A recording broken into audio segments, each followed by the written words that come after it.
Just because you don't use social media does not mean that it is not relevant. Just because you don't spend hours and hours on it does not mean the rest of the world does not. No one's actually takes time to understand the power of social, but it's where everyone lives. That's where they are. That's where they spend their time. Why are you putting stuff out there about a manufacturer and not your name, your brand, your individual reputation?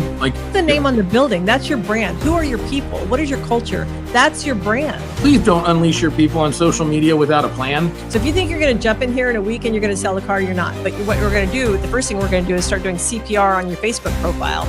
We want to interrupt. We want to disrupt what you're doing, and we want to get our message in your daily consumption of social media. Your life is content, and so people are interested in peeking into your life. And so don't be afraid to let people see who you are. You might inspire someone. The more you have that people can connect to, the more they want to connect to you. So working the Facebook algorithm is not difficult. You got to remember, you got to serve the master, right? And if the master is Mark Zuckerberg, if we're talking Facebook, what does the master want? He wants. Are you wasting your time and money on inefficiencies in the business? Are sales down and lead conversion rates are low? Are you having problems building or maintaining inventory levels? What does it really take to win in the automotive industry? Get the cars that make sense for your store rather than just wishing at an auction. So it gives you that better control. With over 25 years of experience, Darrell the Wolf Steed isn't just another industry voice. He's the guy who's out there solving real problems for dealers just like you. They'll even say in the Pacific Northwest where you're at that it's a tougher market. It's, it's tougher to find cars. The market's a little bit softer. And in the midst of all this, your turn doubled and your profit's up 75%. Yes. The truth hurts only when it should. Are you ready to hear the truths? Darrell is here to unpack the hard truths and the proven strategies that will take your dealership from struggling to soaring. And he is taking it all in the streets, with real talk, open dialogue, unfiltered conversations. This is the podcast series, Street Smarts, powered by SmartWolf Consulting. Welcome back to another episode of Street Smarts powered by SmartWolf Consulting. And this episode, guys, you might want to sit down, buckle up, because I can only imagine how off the rails this is going to go, because we have probably the most dynamic and direct personality on the show that I have had. And those are all good things, guys, because if I tell you that this person's got more energy and more direct than me, that just kind of tells you where we're going. I was all into your pre-roll. I was like all watching the movie and I'm like, oh my God, Darrell's cool. So we have Robin Wilson from Social Grenade and Epic BDC. And I wanted to bring her on, one, to just kind of talk about the industry, but two, she takes a very, we're going to say it's unique approach. It shouldn't be, but it is, because people do not understand the power of social media. They don't. And what it can do for you in not just the automotive industry, any industry, but we're going to focus there. And so I want to first say thank you, Robin, for coming on, because we're going to get into some stuff. And as we start every episode, a little different than everybody else, is we want to know, not in your career, but where are you winning in life? I think in accomplishing goals, honestly. So not in work. When I think about that, I think about what are the things that I want, whenever I am thinking about chill and relax and whatever is that, what does that look like? And we have always loved going to Costa Rica, and we've always talked about buying property down there. And then last year made it a reality, bought 13 acres down in Golfito. And I have one of the walls in my office is just all white glass, and I've just got stuff taped up there of what I want that property to look like. And so I think that people don't know the difference between a wish and a goal has benchmarks, right? It has milestones that you get to that get you to that goal. And I think if I talk about where am I winning at in life, it's like knocking down those milestones to get to what the actual goal is. That's great. And it's funny you say that, because I talk a lot about a goal or a wish is just a hope or a goal without a plan, right? Mhm. It's just you. I really hope that I get there. I wish I get there. And you're like, okay, well, how are you gonna do that? I don't know, right? And so it's great that when you make those goals and then having that vision board, right? It's that daily reminder of like, that's what I'm working for, whether it be family, goals, aspirations. I mean, it can be a lot of those things, but having that daily reminder is great because this is an industry where, let's get real, it's there's some trying times and For people sure. you work with, and so you have to have that vision at the end of it, right, to where you're going.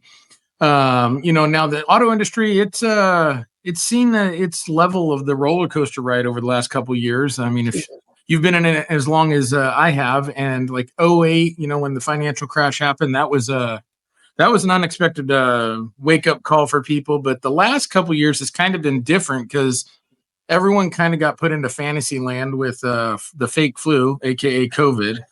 And then, like the first time in 100 years, used cars appreciated. They actually Right. went up in value, and I think people thought like, "Oh my gosh, this is the new normal."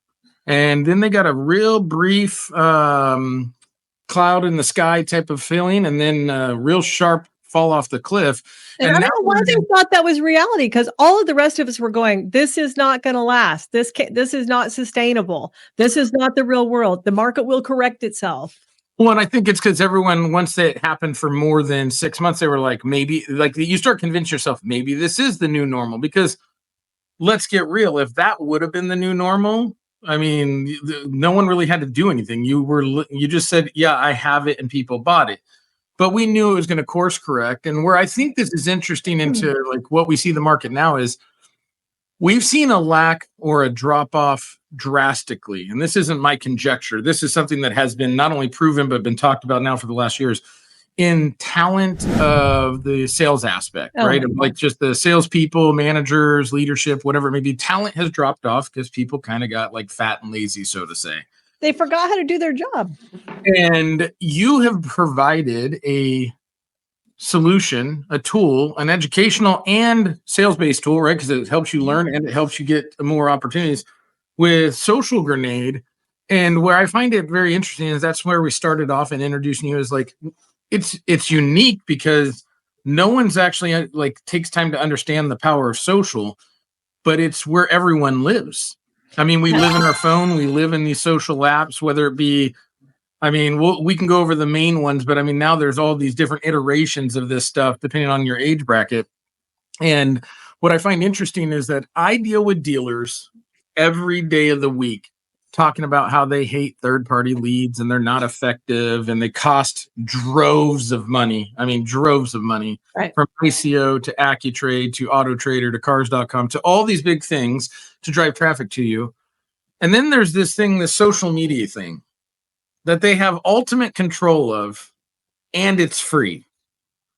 And yes, you might need something like you have where there's a small investment because you just need to understand where you're putting and why you're putting it, because just blasting stuff out there, that's not effective. I mean, it's We just call that broadcast marketing, right? So that's like if you were driving down, like every town in America has MLK Jr. Drive, right? They all have Martin Luther King Jr. Boulevard somewhere. And it's like if you just rolled down the window and you drove down the street and you're yelling, "I got Versus for $199 a month," and you're just yelling at the crowd. And that's broadcasting, right? There's like no strategy behind it. You don't even know if these people have a driver's license. You don't know anything. You're just yelling at them what you have, like anybody gives a crap. Yep. And that's how they treat social media, is that way. And it's funny you say that because like we're like, well, if we're posting stuff on there, right, then we're relevant. And it's like, okay, I mean, we'll let you live your life, right? We'll let you live your truth. We know that's not real. But then it's the funny ones to me that like, if I build a buying center, if I go into a store, I mean, how many years has Google been around now? And now they're starting to realize, oh, Google reviews they're important. Like they actually have weight, and they're starting to put iteration into that. But what is odd to me is when I go and find them on social, if they have it. Now that's the first thing. If they even have a presence, then it's like the manufacturer stuff. It's like the stuff the manufacturer sent them and they put it out there, and I'm like, it's the media side and not the social side. And where I kind of get thrown off on this is. And that's why I want to have you on here, because you can kind of educate people and kind of lay it down for them. Is if I have a salesperson, we won't even go into acquisition range, just a salesperson, and they don't talk about what they do and to their where friends, they do their it, family, and everything else. and they're not proud of what they do, then who would want to do business one with that business or that person? Right. But then more importantly is if you have social media as a dealership, and this is what really throws me off, is okay, let's say I'm a CDJR store. That's one of the toughest brands in the United States right now. And they want to put everything out there about CDJR. And I'm like, why are you putting stuff out there about a manufacturer and not your name, your brand, your individual reputation? Like, who cares that you sell Dodges? There's 9 other stores in the area that sell Dodges. What do you do? Who are you? What are you into? And so, well, because they get confused with brand, right? They think their brand is Chrysler, Dodge, Jeep brand, that those are the brands. It is not. It's the name on the building. What's the name on the building? That's your brand. Who are your people? What is your culture? That's your brand.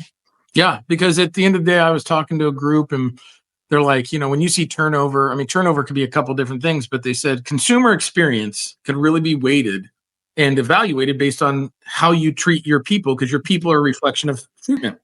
100%. And I said, well, that kind of goes hand in hand. Is if I treat my people really, really well, let's just assume I run the best operation in the country, but then I don't have anything on social media showing that experience, then how do people know about it without getting to like just magically falling into you? Mm-hmm. And so I think that's really interesting in understanding that, like when I do follow-up training and everything else, I mean, this device is no more than 2 feet away from anyone at any given time. Ever. And it's like, so how effective are you really in your business life when you're saying, I don't have 5 minutes to do something, like to tell people what I'm doing or to show a success story or whatever it may be. And now you've created a program with Social Grenade that not only addresses that, but it actually guides people on like what's relevant content, how to get to know you personally, because there has to be a personal feel. It can't just be all business, right? Yep. Right. And so one of the things I'm getting ready to attack the boomers, right? And I am a boomer, so shut your damn mouths, right? So boomers, right? Just because you don't use social media does not mean that it is not relevant. Just because you don't spend hours and hours on it does not mean the rest of the world does not. If we look at worldwide, 3.2 billion daily users logging onto Facebook. In the US, 1.4 billion daily logins, daily. 1.4 billion. And so to go, oh, that's an irrelevant pool of people. It is not an irrelevant pool of people. That's where they are. That's where they spend their time. You're mad at them when they're at the stoplight because where are they? On Facebook. They're on social media. Where are they when they're in the restaurant? You're mad at them because they're not even looking at the person they're having dinner with. So I know who you are, boomer. You're sitting there judging them for the thing that they're doing. And you're not even recognizing and studying these humans and going, how do I get my message in the thing they're staring at? Don't be mad at them for what they're doing. Monopolize on it. That's what you should be doing. And so that's what we created in Social Grenade was like, how can I get these salespeople who have all of their social network is in social media, right? Where we used to hang out in the backyard over the fence talking or at the coffee shop or doing whatever boomers did. Then we don't do that anymore. So now we connect. Grandparents see the pictures of their grandkids on Snapchat or on Insta or wherever, right? That's how I get to see them because they live on the other side of the universe and they're not mailing me photos in the mail anymore. They're posting them and that's how I get them. I mean, that right there is my grandkids on my phone that my daughter-in-law posted online. I stole the picture and made it my cover photo, right? And so if we're not activating these salespeople, so think about the fact, we'll use a nice round number, 10 salespeople, right? Let's say we'll just be somewhere middle of the road. Let's say that each of them, if we go to look at their Facebook profile, have 1,000 friends or followers. Right now, the content that they're posting is probably getting to less than 1% of them. Right? Yep. It's getting to nowhere because nothing that they're doing is one of the 3 things: entertain, educate, or enlighten, right? Those are the things that it should be doing on social media. And if they're not doing those things, Facebook, the machine of Facebook, will not reward them with pushing into other people's newsfeed. That little piece of real estate in your phone when you're on Facebook, that piece of real estate when you're scrolling Facebook or Insta or Snapchat or wherever you hang out at, that real estate is prime real estate. And what we want to do is we want to get what they post in that newsfeed. Not just if you go to their profile, you will see what they did. We want to interrupt. We want to disrupt what you're doing, and we want to get our message in your daily consumption of social media. And so now can I go from 1% to 10%? Can I go from 10 people to 100 people seeing? As a matter of fact, I'm so excited because one of my salespeople today literally just posted on social. He's a salesperson on social that uses a social grenade app. And he was like, I'm so excited. I got my first post that went over 100 comments. He was so excited, right? And if we look at the reach on that, the reach is going to be so much bigger than that. But he had over 100 comments on a post that we recommended that he make, right? And what Facebook does whenever you get that, because you got to remember, you got to serve the master, right? And if the master is Mark Zuckerberg, if we're talking Facebook, what does the master want? He wants all of us to stay on his platform longer. And if I opened up Facebook today and all of the same stuff was in my newsfeed that was on there yesterday, I'm probably not logging on tomorrow because I've already seen all the stuff on there. Why would I? But if every time I swipe down and refresh it, it's a whole new entertainment puzzle, it's a whole new post that's there, then as long as content is going into that app, I will stay on there longer. If it's not, then I won't. And so if we can provide content, Darrell, that people will play with, they will slow down on it, they will comment on it, they will like it, they maybe will share it. Then there's like some numbers in there, and I don't know what the exact numbers are, but we're going to hypothetically use 10. So let's say that I make a post and 10 people comment on it, okay, and I reply to every comment. Now, if you look at the number on that post, the post says 20 comments. 10 uniques, 10 me, but they're not counting that. They're just counting the numbers, right? And so there's little benchmarks like with TikTok. Once you break over 200 views, then they push it out to a whole new audience, right? So Facebook has those numbers too. And then it just keeps going. So let's say that you have activated 10% of your network has seen your post, and then you cross over 20 comments on your post. And then they push it out to the rest of your network to see your post, right? The rest of the people that are your friends and family. Once you cross over 40, now they're going to your friends' friends, and you're getting reach beyond what you even have followers. And you may look at one of your posts and go, this post had 4,000 views on it. It had a reach of 4,000 when you only have 1,000 friends or followers on your Facebook profile.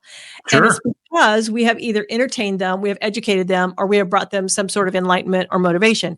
And so when dealing with salespeople, I don't want them sitting at church on Sunday and Ellen is sitting in front of them and Ellen is driving a brand new Kia and he's a Kia dealer and he's like, why didn't you come and see me? And she says, I didn't even know you still sold cars.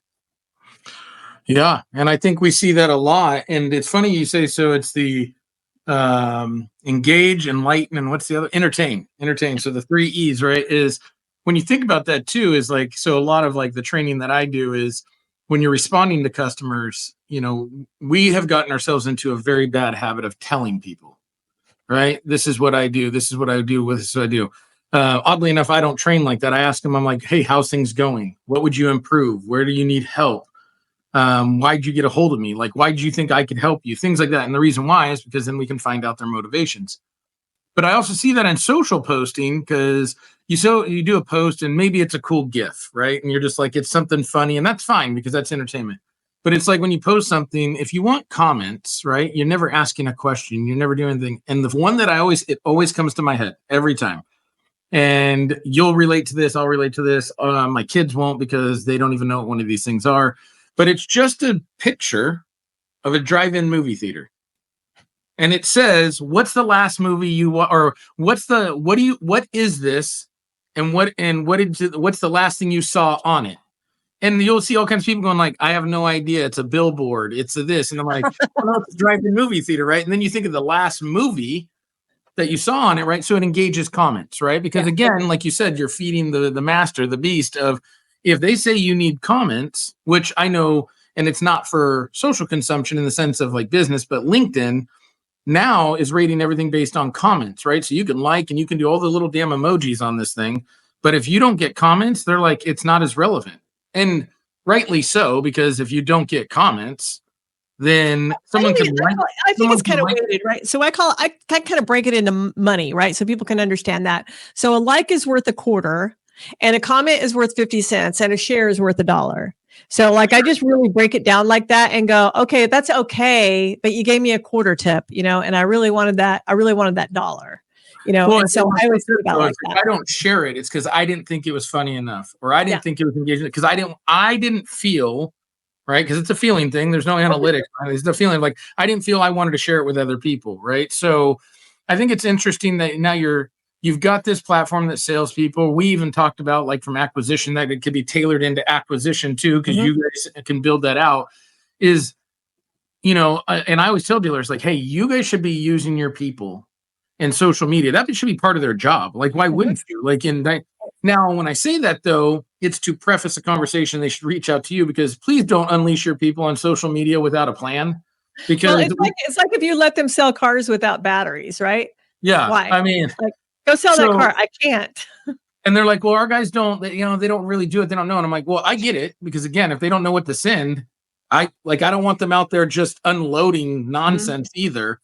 But I think it's one of those things is where I find your guys' innovation so great for dealers, and something that I think dealers just have to really think about is I hear all the time how they want to reduce their spend in like third party advertising and merchandising.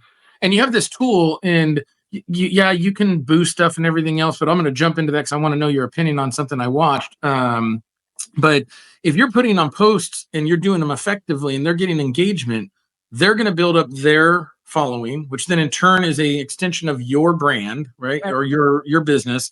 Exactly. And it's like, and it costs near nothing, or you can go spend thousands upon thousands of dollars on Google or some other third-party advertising tool. And then even if you do that and you're spending all the money, you then still have to hope your people are doing all the other things to then generate traffic back. So, right.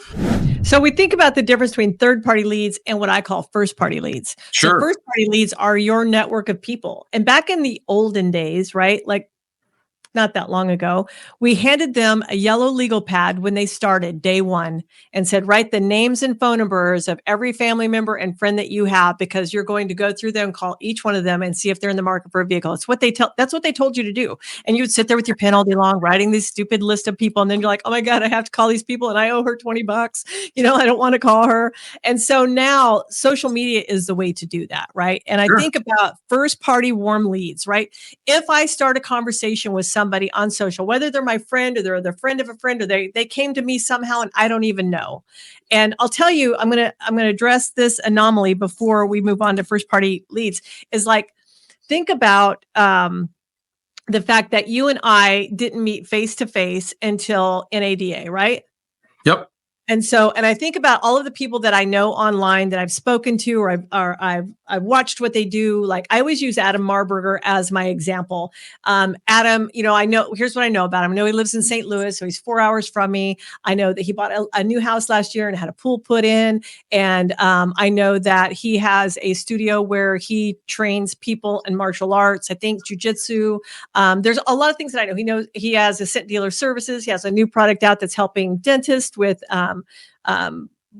insurance claims, whatever. And I know I know his girlfriend, Sylvia Lyons, is adorable. I know he's a girl dad. There's so much I know about him, right?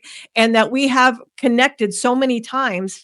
And then I honest to God, didn't realize I had never met Adam face to face until NADA in Dallas. And we both we're both in, and he's like, are you going to be dead? I'm like, yeah, I'm going to be there. And then we walked up to each other and he went, oh my God, have we never met face to face? And I'm like, no, because I would have remembered if I would have known that you were that tall. I didn't know you were that tall. And that's how I knew that I didn't know him, because I was so shocked that he was as tall as he is. And so think about that. That's our new reality. And so even if they're not your friends, like you go barbecue with them, or you go to the lake with them, or you play ball with them, or you go to church with them, they're connected to you online. And so can we build an environment of know, like, and trust by what you present on social, right? I would stay obviously away from politics and religion. Like seriously, you're not going to convince anybody anyways. Please don't alienate the rest of them, for God's sake. But we talk about first party warm leads. So while the rest of the salespeople are chasing the up bus, and the up bus pulls up and somebody gets out of some vehicle, and here's what you don't know about them. You don't know if they're a 420 credit score or they're a 780 credit score. It's a grab bag full of crap. You don't know if that car they pulled up in is theirs, it's not theirs. They got a title loan on it. They're 10K flipped in it. You don't know anything. It literally is just like when I grew up in California, we used to go to Pismo Beach all the time. And my favorite thing to do was there was this rock and shell shop that was right on Pismo Beach. And I would go in there and for $2, I could buy a grab bag. $2. And I didn't know what was going to be inside when I opened it. It was going to be rocks, it was going to be shells, what was going to be in there. It didn't matter. It was $2. I was super excited. But now that's what the salespeople are playing. They're playing grab bag with the up bus. Whereas had that same customer came to you via social media because of one of your posts and went, you know what? I don't even know if you can help me. The conversation would have started probably in Facebook Messenger, and you would have found out those things. And had you found them out ahead of time, then when this customer pulled up on the lot this time, they would be coming in knowing they were not going to trade that vehicle and they were going to have to keep it. And they would be grandma with them because they needed a cosigner, and they would have made sure they had their tax return back. So they were going to need $1,000 down. And you wouldn't take 4 hours on a Saturday trying to find all of that crap out. You would have already found it out. You would have had 2 vehicles already lined up for them that would work. And now you got warm first party leads because you're starting these conversations on social, and people are a lot more brave in Messenger than face to face, experiencing the shame of what they have to tell you. So they'll only eke it out a little bit of a time because that's only the amount of judgment they can take is a little at a time. Whereas on a keyboard, they'll let you know everything, and then they'll close their eyes and go, what's he going to say? And then you can go, you know what? I helped somebody just like you last month. The same scenario. I think we can help, but give me a chance to try it for sure. And so then that's a warm first party lead that comes in, and now you can do something with them. And I wouldn't schedule them for a Saturday. I'd bring them in on a Friday, if I could, and work them that way because it's going to take a while for finance to get their stuff all lined out and you get the right vehicle for them. But that's what's important about social is that you're starting those conversations there. And then when they get to the dealership, you're not just literally waiting for that, grab bag full of crap. Well, and it's funny you say that, right? Because I think there's something else too that kind of leads like we all know, and if we don't know, guys, we'll give you some education right now. The number one thing that customers complain about in the sales model, okay, isn't price. So if you were thinking price, you're like, haha, I know it's price. You're wrong. It's time.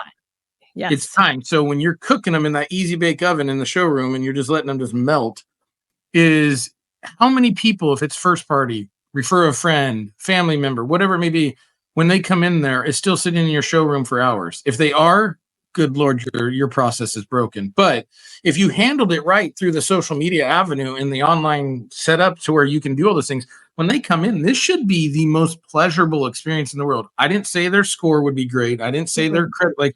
Listen, that's a you problem. But what I can eliminate is this bad elongated experience. And the other thing I think is interesting is when you understand the power of social media, just like if you create first party leads, like if you create your own first party algorithm, is you're not shopping against anybody else. So when you have that focused conversation, right, then it's like all the noise, all the stuff that, let's get real, God knows what they're being told and what they're not being told, is that it gets clear. And it's funny you say that story about Adam. So I'm going to tell a parable story, okay? But we'll say it's real close. It's real close to home as I tell you this. So social media can be interpreted as a lot of different things. Think about if you haven't seen someone in years, 15, 20 years, and you can have SoundCloud, Facebook, Instagram. I mean, there are levels of social media that are out there. And you can start a conversation with just a comment, or then they like your picture, or they engage with it. And then it grows from there. And I actually know a personal situation where 20 years of gap, okay, no contact.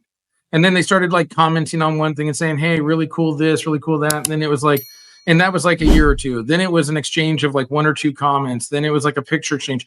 And then, 20 years later, actually meeting up and reuniting. And that's the power of social, because like you said, they're a lot more open or brave when they have that security of the internet behind, they're not in front of you. It's not a bunker. And so when you think about that, is we're talking about money, because I agree with you. Politics and religion. Listen, if you want to start an argument, throw something out there and see what happens, because that's what's going to happen. But even if you agree, there's probably going to be an argument. But when we talk about money, that is in a very uncomfortable subject for a lot of people, even people with it or without it. It doesn't much matter. They're like, if you don't have it, they're worried about talking about it. If they have a lot of it, they don't want to tell you they have a lot of it. So it kind of goes both ways. Is don't you want to have them as comfortable as possible when you talk about like financially how you're going to help them? Because this is a financial decision. Mm-hmm. And so I love the fact you do that. But the real thing that I like that when you guys are showing me and then the stuff I've seen you guys post and stores that are using this, it can't all be business. Nope. Right? Like if you think you're going to run your personal account and it's just going to be like, it's an extension of what I do every day. Well, your job isn't you. A job is what you do. But like you talked about your goal board, right? Like if all I saw you post was social grenade or this or that, to be like this, good Lord, does this person do anything other than work? Right? Well, the truth is rarely. and I do know that you probably don't do much for them work, but like you're at the gym and she's climbing the stair machine like a boss. By the way, that's ridiculous. Okay. Every time I see you post it, I'm like, no, thank you. And she's I took some videos this morning, and it was funny because like, so just to interrupt, because like your life is content, whether you believe it or not. Your life is content. And so people are interested in peeking into your life, right? Because they would just want to know a little bit more about you, because we all still crave that human connection. And that's a little human connection.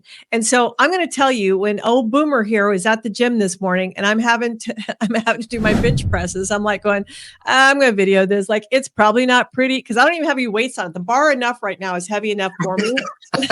Just like, good God, I'm getting it up there.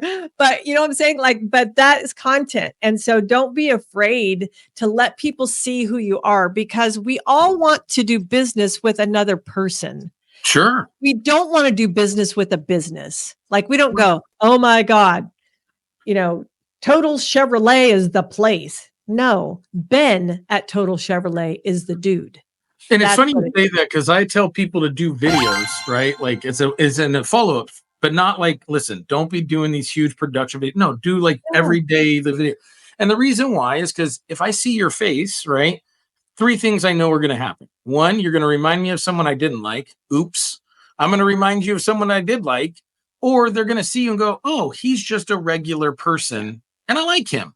Yeah. And the other part is if they see you do other things, the other thing I think people need to realize too in social, and why you want some of those, you need those personal things, is people like people for a lot of different reasons. It's not just because your voice sounds good or you look good or they like your job. Is you might inspire someone. For instance, we can laugh about it and you're doing the bar and you're like, the bar, I'm like, I can't, man, it's all I can do to push away. But then someone who doesn't lift weights or isn't maybe healthy, or maybe that's like where sees that and goes, man, if Robin can do it, right? Man, you know what? I'm going to keep grinding. And so then they get attached to you. They get that connection through something you're doing. I just saw this commercial, and I don't know who this person is, but I was mesmerized. So I went and saw him on social. It's this grandma was 70 years old, never done anything in her life. Like literally was just like, grandma, like putting around the house, like doing jam. And she decided she knew if she didn't start moving around, she was probably not going to live longer. She started lifting weights. She's like 74 now and like yoked. Like, I mean, just. Is it Joan? Is her name Joan? Yes. Train with Joan. I was going to bring her up because you want to know what? Like, and now I'm like this. I'm following her, and this woman's deadlifting 135. She's snatching bars, and you're like, and for me, it was more of a connection of, man, when I'm having those days where I'm like, hell no, I ain't working out. I'm tired. I go, yes, I've now lost any excuse, because if this 74-year-old woman is throwing weights every day, I can't sit there and say, yeah, I'm too tired or this or that. And you'll see the videos of her when she first started, and she was this frumpy old woman, right? Yep. And she's sweating just to do a thing, right? And now she's like working out and competing on beaches, and she's like, I'm not even kidding you, like she has got a rock solid ass. I'm like jealous of that, because I'm like, what did Joan do to get that? I'm like, which video was that we get to? Which workout do I need to incorporate into my routine? Workout right there. And so it's true, right? So I like fell in love with Joan as well. And if you guys want to find her on Instagram, it's Train with Joan. She's amazing. Gosh. She's but amazing. It's like, I'm never going to probably meet this lady. And if I do, great. But like, I'm instantly connected, because I'm like, wow, she's like, because that's motivation. Well, it's the same thing with what you do. If you see, and we talked about it. I mean, I know you've talked about it for years. I've talked about it. Okay, you sell a car to someone, take a picture, tag them, become friends with them. but mind you, that's what 15 years old now that we've been talking like that, and you that's it's so transactional. The transaction has already happened. Are you just doing it for social proof? But that, like, and I'm saying just that piece, we're not even doing that, right? So that people can get their 15 minutes of fame, right? But if you do something, or they see like, hey, like this is something you do, and you work, they're going to be like, the more you have that people can connect to, the more they want to connect to you. Right. But if you only show them the highlights, but you don't show them everything else, like they're like, okay, well, I can show you like foodies. Perfect example. I love to hate them because they drive me bonkers, because I'm like, listen, okay, you do not need to take a picture of every plate of food before you eat it. But they're like, I'm like, well, that's their whole feed. And I'm like, okay, so I know you like food. That's obvious. But what else? Yeah, what else? Like, who are you other than a foodie? Because we're not you live your life around taking pictures of food. But it's like, don't give people one piece. Understand your vulnerability allows people to want to be in, like, they want to be part of that. And are you winning? Yeah. And I know this is going to be tough for some people, because like if you are, let's say, Frumpy Fred, right? Like that does nothing and is just like whatever. And he's like Eeyore who lost his tail. Yep. Okay, I'll be the first one to tell you, please don't post stuff, because no one wants to surround themselves with Frumpy Fred. Right? Like they want to see you like working. You don't have to win, like in the sense of, oh, if you did a car deal and you don't win every time, they want to see that you work, that you're involved, that you do it. Like they don't want to go into someone that goes like this. Oh, another customer. Not only that, but like being authentic, right? So who are you, right? You don't want to sell a version of yourself that you're not going to maintain. Sure. Okay, so I'm the world's biggest smart aleck. Like it is just naturally, I'm a smart aleck. And generally I'm wearing a snarky t-shirt, right? Like literally, I'm generally wearing, like I have so many of them. Eliana Raggio was like, let me see your shirt today. Let me see. And I have a drawer full of them. They're my favorite thing to wear. Like what mood am I in today? Oh yeah. I don't hate you. I'm just too old to actually put this on my face that you're even entertaining me. You know what I'm saying? Like it'll be something like that. I actually wore that one day to work, and I didn't know I was in charge of job interviews that day. And I had it on. I was like, crap. You're like, oops. Yeah, but be who you are, right? Like, so if, just for example, you know, if you are super spiritual as a person on social media, and you're not super spiritual as a person in real life, like you're somebody else, you know, it's going to be transparent really early, right? Sure. Or if I were very polite and never cussed, online, and then you meet me face to face, there's a good chance face to face, I'm literally, without even thinking about it, going to throw some colorful language in there as a sentence enhancer. It's going to happen. Sentence enhancer. I love it. It is. And so like, I like to not surprise people. So just be authentic. And when you're posting, when you're creating your social media content, if you are a family person and you're not opposed to, I mean, if your kids are already on social, you're already like showing stuff about them anyways. Literally, we want to see that. We want to see that interaction between you and your kids. If you have pets, we want to see that engagement. I'm going to tell you the first thing that will take a car salesman off of the asshole list the fastest is show a picture of you and your big old sweetie dog. And they'll be like, oh my God, he's got a big old sweetie. He got me a jerk. Yeah. And then you'll be like, and now you've become human because you love and take care of a helpless animal. And so these things are really important through day-to-day life. The things that you do, use them. So I love these little tactics, right? So working the Facebook algorithm is not difficult. I came up with a new tribe the other day, and I'm so excited about it. I wish somebody would do it just to prove it to me, right? So I like to create tribes on social media. And so to create a tribe, you literally speak to the audience that you want to attract. So for myself, right, if I were trying to attract, okay, I love this one right here. Okay, and anybody who sells Hyundais, don't get your panties all bunched up. It doesn't really matter. So the Hyundai Santa Cruz, right? If we think about the perfect buyer for the Hyundai Santa Cruz, right? Close your eyes and dream of it. It's a boomer. That's just who it is. That's who that vehicle is for, right? Yeah. I don't care what you say. That is the replacement vehicle for the Subaru Baja or the Subaru Brat or the Honda Ridgeline. Like That's just who it is. They don't really need a truck because they can't get up in and out of it easily. They want something that's a vehicle, but they still want to pick up crap at a yard sale or go to Lowe's and pick up some plants, and they need that little bed. Like, that's who's buying the Santa Cruz. I'm just telling you, right? That's the audience. So if I had Santa Cruzes and I need to sell them, I'm going to go to ChatGPT, and I'm going to go, what are some boomerisms? What are some things that boomers did that people that are Gen X's or millennials would not even know about, right? And so I'm going to set it up for you because this is exactly what I would do. I would go to the nearest Mexican restaurant that sells Mexican Cokes in a bottle. Okay. I'm going to go get it. I'm going to take about 3 swigs out of it. I'm going to set it down. And then I'm going to get a pack of peanuts and I'm going to start pouring it in the top of that Coke bottle. Yeah. 100%. And you know what I'm going to be saying the entire time? Yeah, it's a boomer thing to do. Drop me some more of your boomer things that you did down below. I forgot what they all are. Just drop them down below. And they're going to start commenting. We put our cornbread in buttermilk. We put blah, blah, blah. We shoved the glass full of buttermilk cup, all of the things that boomers did. They're going to start dropping a glass of milk, Yeah, absolutely. I mean, we used to shove the cornbread in the glass and then pour the milk on top of it and then eat it with a spoon out of the glass. Absolutely. And so those things right there. So once those boomers start commenting on that post, because they want to teach everybody what a boomerism is about. What is the thing that made us cool? You know what I'm saying?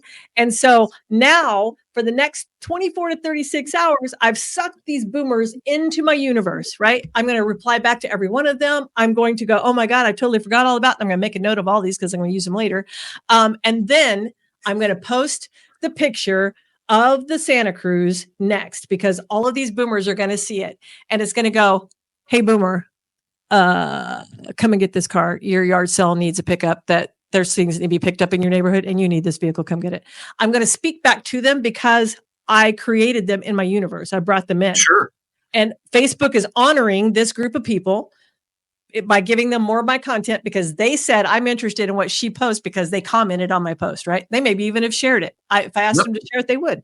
And so creating tribes is so important. If I were a salesperson, I would dominate you people. I swear I would, because I would go out and look what we had today for sale. And I'd go, woo, we have an overabundance of XYZ. Who are the people that buy Jeep Gladiators? Typically, who are they? Let's study who they are, and then let's speak to them today, and then serve them up a Jeep Gladiator tomorrow.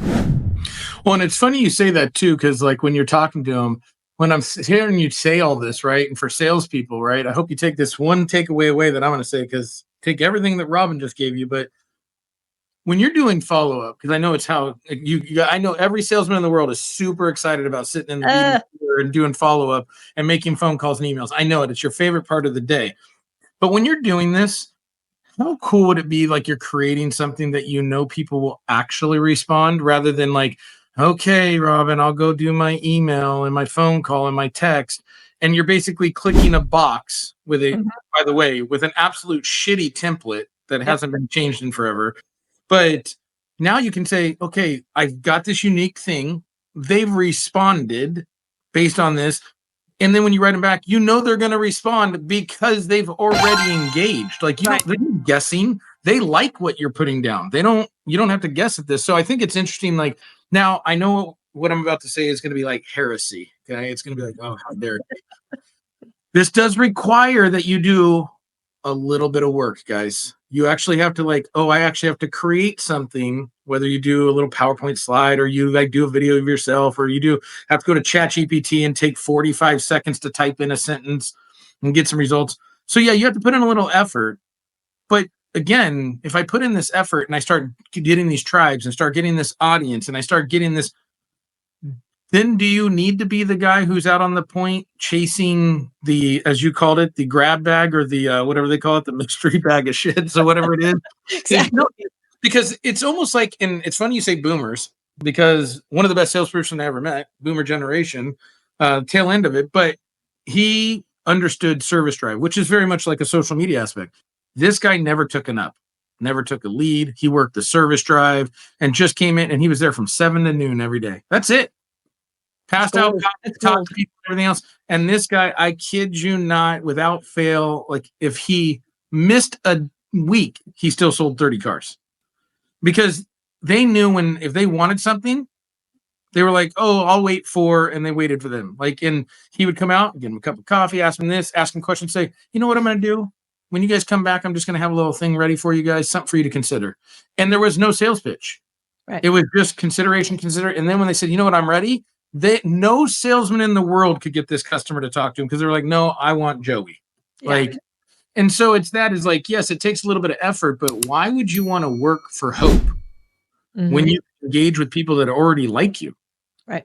And then grow that following, right? Because let's get real. If I sell you a car or I buy your car, either transaction, and you like me and we've engaged and there's connection, what are you going to do? You're going to share that story or you're going to share that experience. And more importantly, we know we can't track this, so I'm not going to sit there and say you can. Yep. But your word of mouth is going to get enhanced because people talk about people they like to do business with. Everyone wants to have the guy, right? Who's the guy? Who's my guy? Yeah. And so like you're sitting around talking to people wherever you hang out at, and they're like, you know what? I'm getting ready to have to trade this vehicle in, blah, blah, blah. And somebody needs to go, I have a guy. Sure. And that guy needs to be the salesperson who's actually doing it right. So like within Social Grenade, we build pillars in there too, that are there to help the salesperson become the trusted advisor in the car buying process. So not just like, I'm going to post funny stuff, I'm going to post vehicles, but I also want you to post service tips. I want you to post things about gap insurance. I'm telling you right now that if the first time that customer hears about gap insurance is in the finance office, you have failed as a salesperson, because 100%. most of these people right now are trading in vehicles that they bought in 2022. We know they're upside down. They're going to carry negative equity in. Why did you avoid this conversation? This is I think, malpractice. If you're letting a customer drive off the lot and you haven't already warmed them up before they went into the finance, before they go into the box, right? If you haven't already warmed them up to the fact that they really have got to consider putting gap insurance on here, because you and I both know you're upside down in this vehicle you're trading in, that's not just going to disappear. It's going to go on top of your loan, Mr. Car Buyer. And so the way to protect you in case you ever get in a wreck, I do not want you to have financial ruin, which is what they will have if they walk out without gap and get in a wreck, and the insurance company pays off the $25,000 loan, but not the $10K negative equity. What are they going to do? They're going to be left with this bill that they've got to figure out how to pay.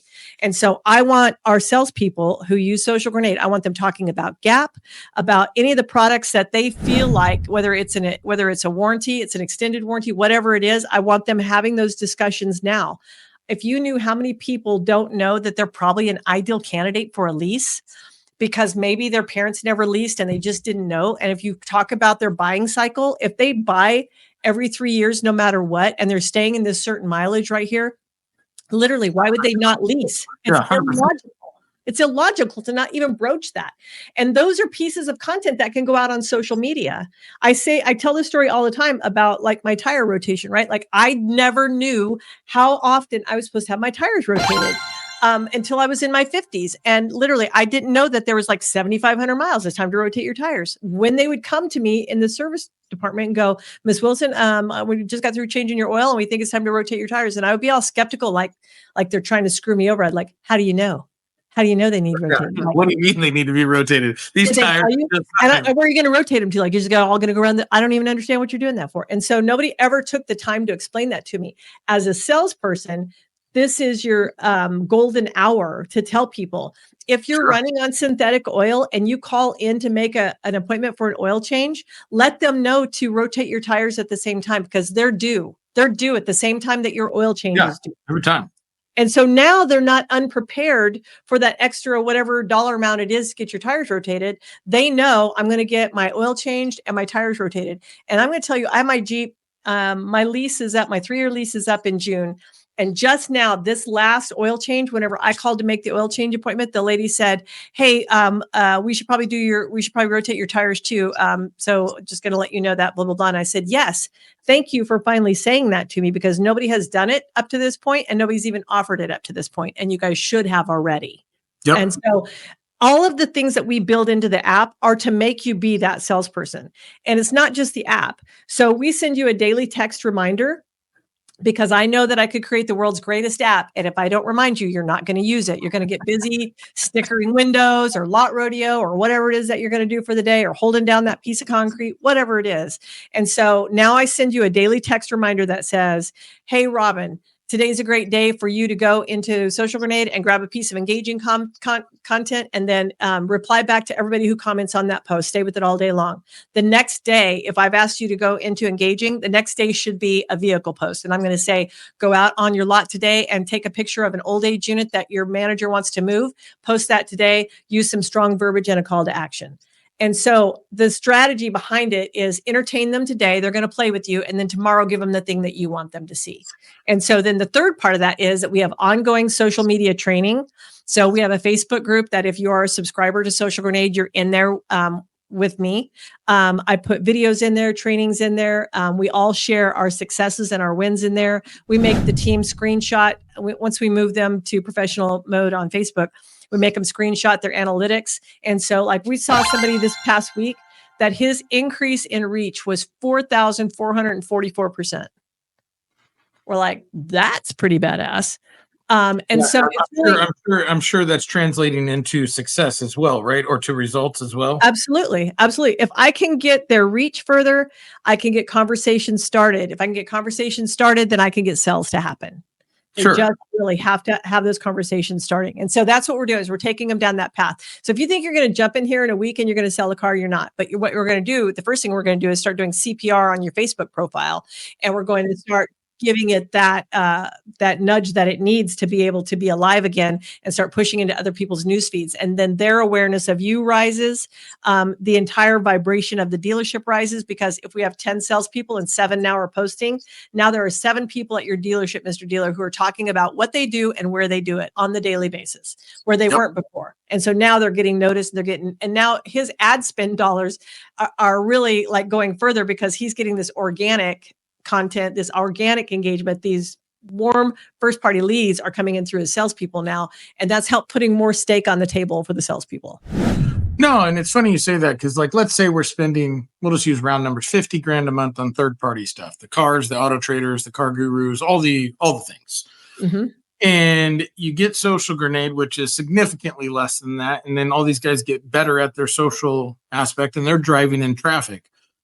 You know, I know what the argument's going to be, which I'm not going to make for dealers because it's ridiculous. But if they're driving in more traffic, wouldn't you then analyze and say, like, maybe I don't need to have all the tier 1 premium stuff? Maybe like, or could I be more surgical? Because if your website and then your first party analytics is coming in stronger because your people are taken care of, they're engaged, they're doing this. And it's so funny to me that dealers always complain about how much they have to spend, but they don't ever look at how they can use their people. Now, I know why this is, because that means you'd have to take care of your people and treat them the right way. Otherwise, they leave. But if I'm investing in something that helps you build you and build your brand, isn't that the first step, right? Like, isn't that the first step of like, hey, I can't just change my culture overnight, but if I invest and help them get the right tools, right coaching, right training, that's like better than the industry as a whole. And it's like, then people are going to want to be there. Yeah, I learned how to do this. They let me do this. They actually encourage this. Rather than some companies, corporate companies and everything else, where you have to get approval to post anything. Mm-hmm. You can't even post personal related things because they're like, sorry, that's like, and I'm like, first off, like, I can never work for that company. There's no chance you're going to tell me what I can and can't do with my own social profile. Right. But I'm not saying post stuff that's stupid, but like when people are encouraging you, like, no, show you, be your own personality. You don't need to be a robot. You don't need to be what we think you are. You be who you are. Isn't that the first step of like empowering people to get the results you want? I mean, I would think, maybe I'm wrong, but we like to think about it like the salespeople need to be entrepreneurs, right? So entrepreneurs are people who have a cushy job. Someone's covering this. Somebody's taking all of the risk. The dealer principal is paying the lease on the building, probably back to himself. He's paying for the insurance. He's paying for the inventory. He's doing all of this stuff right here, but he's giving you the opportunity to be your own business owner inside of it. With him taking all of the risk, you get to show up and sell his inventory. You get to show up and you don't have to turn the lights on. They're already turned on for you. There's already coffee in the pot, and you get to be in charge of how much money you make. A little bit of money, a lot of money, however you want to do it, right? And so that is so important that people will remember that part of it. And so one of the things, so I'll tell you some pushback that I get from dealers, and I'll tell you how I overcome it. One of the things they're like, well, we want them to post, and we want them to put the dealer's website on every post that they put out there. And I'm like, no, 100% no. And they're like, well, why not? I'm like, well, for one, so let's say that my cousin Bill decides to, and we're not really close, but he found me on Facebook and he's going to buy a vehicle, and we were chatting, and then he clicked on the link in my post that went to the website at which he went out to, and then he started chatting online with whoever the representative was that was talking to him from the website. It made it to the BDC. They set an appointment. He came in on my day off, bought a car from Joe. I never even knew he came here until I showed up at the family reunion, and here he is in a new vehicle, and all of it, none of it came back to me. I'm never using this app again. That's how it will happen. I said, so no is the answer. And they're like, well, what if we give them all of this help and then they build up their profile, they go to work somewhere else? I'm like, that's the argument that I was going to bring up. Yeah. Oh no, I hear it. And I said, you know what? That's a culture problem and that's a you problem. That is not a me problem. So what if you don't give them any tools and they stay? And then they're just the same crappy people doing the same crappy job as before. Or maybe you have a better culture and you can get these people to be selling vehicles. Now, if they leave, they're not taking Social Grenade with them because that belongs to the dealership at that point. So, sure. So I've had all of those arguments already, and that's exactly how I counteract them. Like if you give them a tool and train them on how to do this thing and they leave, why did they leave? You know, people don't leave good jobs. So, there's a study that I helped out with, and my good friend, she just got her doctorate, Jennifer Jackson Pravari, and she did it on millennials and the younger generation, because let's get real, boomers and Gen X, we just get our head kicked in and we just deal with it. But certain generations are more intra and more introverted and things of that nature. And she did this whole study on why people, like the quality of life, why they leave jobs in the automotive industry, because it's one of the highest turnover industries in the country. And, you know, and I was sharing this with a couple of dealers and they're like, oh, it's probably, they're always chasing the money. That was the last answer, was money. For millennials for sure. It's never that culture. It was always schedule. It was always like communication. Like it was all the things that we probably would have crushed it had we had any of those things. But because for us, it was a money thing. Like if you made good money, you were like, man, listen, there's shittier jobs, but this is really good money.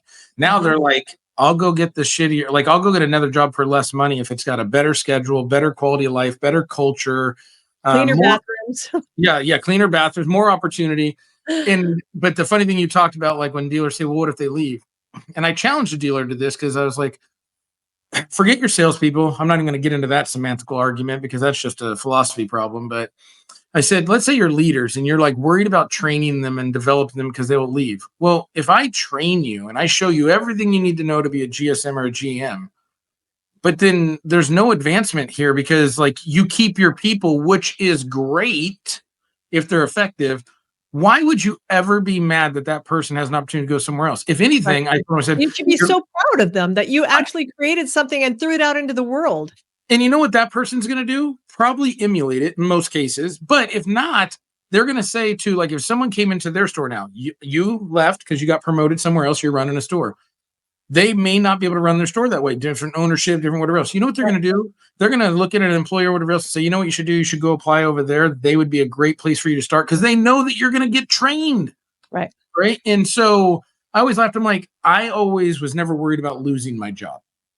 I would like, I'm going to train you to do all this stuff because I looked at it two ways. If I lost my job to you, two things happened. One, you were way better at this than I was, and I deserve, then the dealer deserves to have someone better at the job. Two, it's because I'm being moved up and you're taking my job. Like you're replacing me because I'm moving, and I'm like, okay, I'm good with either one, or one of us moved on, right? Like where we moved to something else. And I was like, but don't you think though with millennials too, like it's not only that you're training them and you're giving them the opportunity, but they want to be shown the road. What's the road to my success? What are my milestones or my benchmarks that I need to get to the place right here? And they may not want all the way up here, but they may want right here and then go, what are the things I got to do to get to right there? Because I still want this part of my life over here. And I don't want all of that, but I want this right here. But I think way too many employees, and myself included, employers, I think that sometimes we just forget to share our vision with them and even our vision for them. This is because you may have a vision for them and it doesn't align with them. Like they're like, I don't want all that. I want this. You know, Well, and so I have a really great guy that works for me right now that we've taken, and I know, and to say that he came from nothing, like he had a heavy criminal background, was on probation, couldn't drive a car. There was a lot of things against him in life right now that could have made him just this really stereotypical human, right? sure. But he had some moxie, he had some drive to him, and every time, and I promoted him and demoted him 4 times, I think in 1 year. Because like I would promote him and then he would abuse the power and think it was this. And I'm like, nope, get back down there. You're wrong. You have not learned enough. Yeah. And he never quit. He would literally he would take the sting for a couple of days and then he would text me this really long text message. You go, hey boss, so you said this blah, blah, blah, blah, blah, blah, blah thing. And I don't even understand what that means. Is there something I could read or some site I could go to that would help me understand more what you're talking about like that? And then when he would ask, I would give him the materials that he needed or the book that I thought he needed to read to help him be a better leader. And then he would do it. And then he would come back and he would go, like, it may be 3 months and he'd go, okay, I think I'm ready now, boss. And I'd go, okay, we try it again. And now Isaac is one of my managers. He runs my sales department. And he is, I'm going to tell you, like I was giving him a ride home in the wintertime when it gets really crappy around here, people still need to work. And so if they're afraid to drive, I just load them up in the Jeep and bring them to work. I just go get them. I bring them to work. And we were riding home one day and he's like, he always calls me boss. I'm like, I wish he wouldn't, but he just calls me. He's like, boss, you know, he's like, I'm getting ready to have to negotiate with my landlord on this lease of this house that I'm in, but the windows are really leaking cold air all the time. We're like having to tape them up. Do you think I could ask him to put new windows in? And I'm like, why don't you just buy your own house? And he goes, well, I can't buy my own house. And I'm like, why not? And he goes, I don't know. Can I? And I'm like, I don't know. What's your credit score? And he goes, well, I know, but like I've been in trouble with law. I'm not off probation yet, whatever. I'm like, that has nothing to do with whether you can buy a house or not. And so he's like, really? Do you think I could? I'm like, do you have somebody that works? I would call somebody in mortgage, have them get you pre-qualified. And it was like November at this point. And I said, by the time your tax return comes in, let's say that your credit score is below a 600 and you need to be at a 600 or a 620 to qualify for an FHA loan. I said, between now and the time you get your tax return back, you could have your credit score where you need it and you would have money for a down payment because it's like 3.5% down. And he's like, oh my gosh.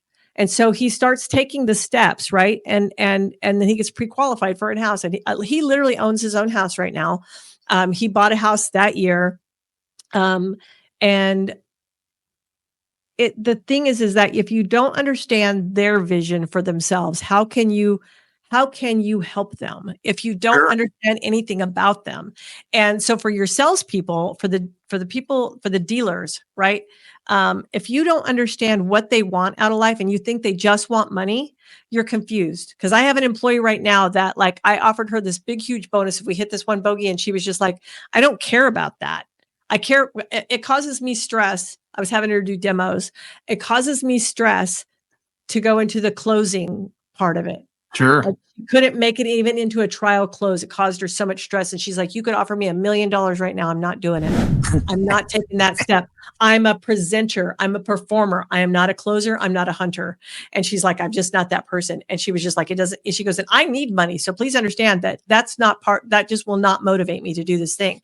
And I'm like, okay, great. I need to find a different hunter, obviously. Sure. But you have to find out from them because we, of the Gen X and the boomers, we think everybody is motivated by money. Sure. And I think it's funny you say that because like with the social side, right, you want to create that connection, but the connection's also on the human side. And, you know, I'll wrap it up and give you the final thoughts, but as dealers, anyone in industry, right, whether it's automotive, whether it's a business is, like I talk about follow-up. And so typical follow-up, right, you have your email, your call, your text, right? Those are your 3 typical things. But then when you think about it, no, you have more than that, right? Then you have social mediums, assuming they have them, right? If you've made those connections. And so what I tell people is, especially with Social Grenade and creating that content and then making it, as you guys call it, set, detonate, and explode, right? Mm-hmm. Like the Social Grenade is why as a dealer or as a business in any iteration, why would you limit your forms of communication to your buying public? Oh my God, right. Yeah. And when you have all these outlets, whether you use them or not, they are a outlet. And yes, it may take time to learn them, muscle memory and investing and things of that nature. But then you go one step further, and let's just take the millennials and Gen Z, right? Because the boomers and X, yeah, you should be in there. But the millennials and Gen Z, they're in there. They live this all day long. 100%.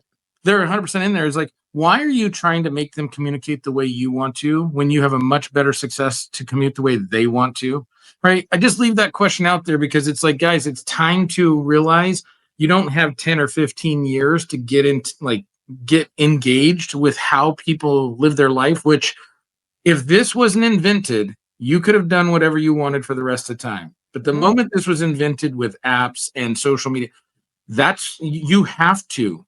It's not you should. You have to get involved where people are at so that you become a relevant option. Right. So, we don't have phones with cords anymore, Boomer. We just don't. So quit thinking like that. they're decoration now. You don't have a cord on the handset, that goes to the kitchen and is 25 feet long. We don't have them. So yeah, I just looked at a model house that still had a rotary phone on the wall, and I was like this. I was like, oh my god, it must be for decoration. And I went over to see if it worked, and it was just decoration. But obviously, I really, you guys, listen. We hope with Street Smarts that you learned at least one thing today. I've done a couple of podcasts with products, 4 to be exact. And the reason why I don't do a lot of them is because I think there's a lot of stuff out there that, one, it's not worth your money, your time, or your investment. But more importantly, if it doesn't help you invent or help your people engage or educate them, then it's not an investment, it's an expense, right? And this is an investment because, like, as you see the thing on the screen right now, set, detonate, and explode. I just like those 3 words of like, listen, you said it, right? Build the process, detonate it, let it start working, right? And explode into the market. I just think it's fantastic. Not to mention, I love their logo. But guys, when you're looking at Social Grenade, really take a real good look at how are you handling your social media? Can you find you? Would you respond to you? Would you look at you? Or are you still using the same tired manufacturer bullshit as your guys' way of drawing people to you? Well, guess what? I know what the lease is. It's on every TV station ever. So seeing it on social media doesn't make me more likely to buy. Preach. If I don't know your people, then I promise you I'm not doing business with you. Yep. So any burning thoughts, desires, things you want to say, Robin, as we wrap things up? I just really want everyone to understand that this is, other than the cost of the app, this is free marketing, right? And one of the things you said earlier too, like about their third-party leads, what if they took their worst performing third-party leads and took that money away? And let's say that you took that money, you invested in Social Grenade, and whatever was left over, you gave your top performers to Boost Post to be able to boost their own off their profile, because they can now. They can use their profile as a marketing machine. What if you did that? How much further would you get in attributable leads that come in, and then you would be giving your salespeople so much more meat on the bone of what they do every day. And so those are just things to think of. I know that there are some lead sources out there they just keep paying for and they can't attribute one sale to them. Then why? Yeah. Well, you guys, hopefully that was about the best mic drop you can get, is what if you actually put money in something that worked. Let's wrap it up there. So you guys, if you have any questions, comments, you want to just troll Robin or I as this comes out, go ahead. We love all the comments, as we once said, and you can share it anywhere you want. We're going to wrap things up until the next episode of Street Smarts powered by SmartWolf Consulting, and hope you enjoyed your time. Stay with me for just 1 second, Robin.